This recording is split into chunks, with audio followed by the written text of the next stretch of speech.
नमस्कार, माधुरीज किचनमध्ये तुमचं सगळ्यांचं अगदी मनापासून स्वागत आहे। आज मी बनवणार आहे मँगो शिरा। करायला एकदम सोपा आहे आणि छान मऊ लुसलुशीत असं होतो आणि यामध्ये मी गरम पाणी घालूनच हा शिरा करणार आहे। तर आता कसं सध्या बाजारामध्ये आंब्याचं सीझन आहे आणि स्वस्त पण झालेले आहेत। चला तर मग आपण आता रेसिपीला सुरुवात करूया। ते गॅसवरती बघा मी कढई गरम करून घेतलेली आहे आणि इथे मी घातलेलं आहे 1 कप तूप। 1 कपला ना साधारण थोडंसं कमी आहे तूप। इथे बघा आता हे तूप गरम झालंय। आता यामध्ये मी 1.5 कप रवा घातलेला आहे। तुम्हाला प्रमाण सांगते, 1.5 कप मी रवा घेतलेला आहे आणि 1 कपला थोडंसं कमी असं तूप घेतलंय आणि इथे 1 कप आपल्याला साखर लागणार आहे आणि गरम पाणी 3 कप लागणार आहे।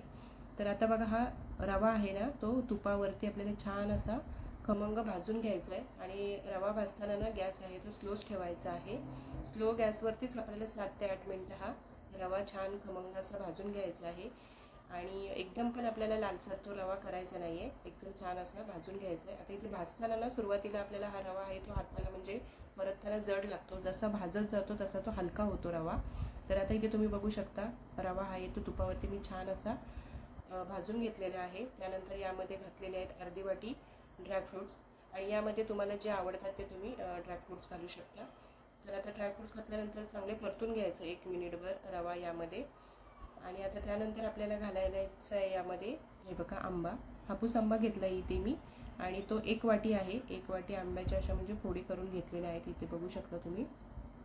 फोडी करून घातल्याने काय होतं माहिती आहे, आपण जेव्हा शिरा खातो ना तेव्हा त्या फोडीनं आपल्या दाताला लागतात ना, म्हणजे तोंडातमध्ये तर खूप छान लागतात आणि सगळ्यांनाच आवडतात। तशा प्रकारे तुम्ही रस घातला तर कसं चव येते त्याची, पण ती मजा येत नाही खाताना, म्हणून मग मी अशा फोडी करून घालते। तर आता बघा हे चांगलं परतून घ्यायचं इथे सगळं।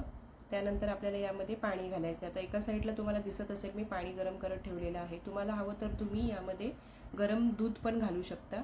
तर इथे मी 3 कप हे पाणी घेतलेलं आहे आणि ते छान अशी उकळी आली ना की त्यानंतर यामध्ये आपल्याला घालायचं आहे। तर आता बघा यामध्ये मी हे पाणी आहे ते हळूहळू घालून घेते। तुम्हाला हवं तर तुम्ही दूध घातलं तरी चालेल। तर आता पाणी घालून घेतलं ना आपण यामध्ये की त्यानंतर मिक्स करून घ्यायचं छान असं। हे बघा इथे कलर तुम्हाला दिसत असेल, केशर वगैरे घालायची गरज नाही आहे। इथे बघा छान कलर येतो आपल्या शिऱ्याला आणि खूप छान लागतो, चविष्ट अगदी। तर इथे बघा आता हे सगळं मिक्स करून घेतलं मी व्यवस्थित। त्यानंतर यामध्ये आपल्याला घालायची आहे वेलची पावडर।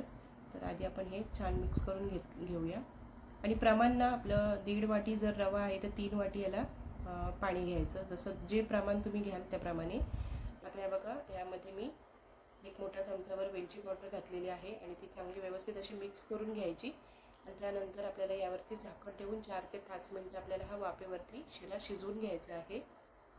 इथे बघू शकता तुम्ही 4-5 मिनिटानंतर इथे तुम्ही बघाल छान असा आपला शिरा तयार झाला आहे। पण आपल्याला यामध्ये अजून घालायची आहे साखर।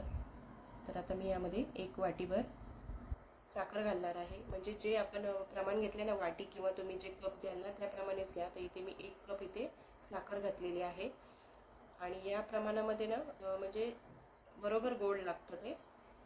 जास्त तुम्हाला गोड आवडत असेल तर तुम्ही 1.5 वाटी घेतली तरी चालेल।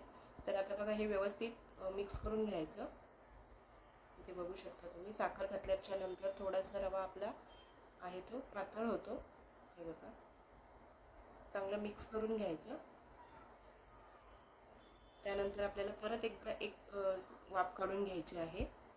हे बघा आता मिक्स करून व्यवस्थित मी घेतलंय, एक वाफ काढून घेते, नंतर मग आपण बघूया। हे बघा एक वाफ काढून घेतलेली आहे आणि आता आपला इथे शिरा हा तयार जाईल। हे बघा मँगो शिरा तयार झालेला आहे। हे बघा आणि तुम्हाला माझ्या रेसिपी कशा वाटतात तर नक्की कमेंट करून सांगत जावा। आणि आता अक्षय तृतीया पण आहे, अक्षय तृतीयाला तुम्ही हा नक्की शिरा ट्राय करून बघा, खूप छान होतो, मऊ लुसलुशीत अगदी होतो। तर आजची ही रेसिपी तुम्हाला कशी वाटली ती नक्की मला कमेंट करून सांगा। व्हिडिओ आवडत असतील तर लाईक करा, शेअर करा। धन्यवाद।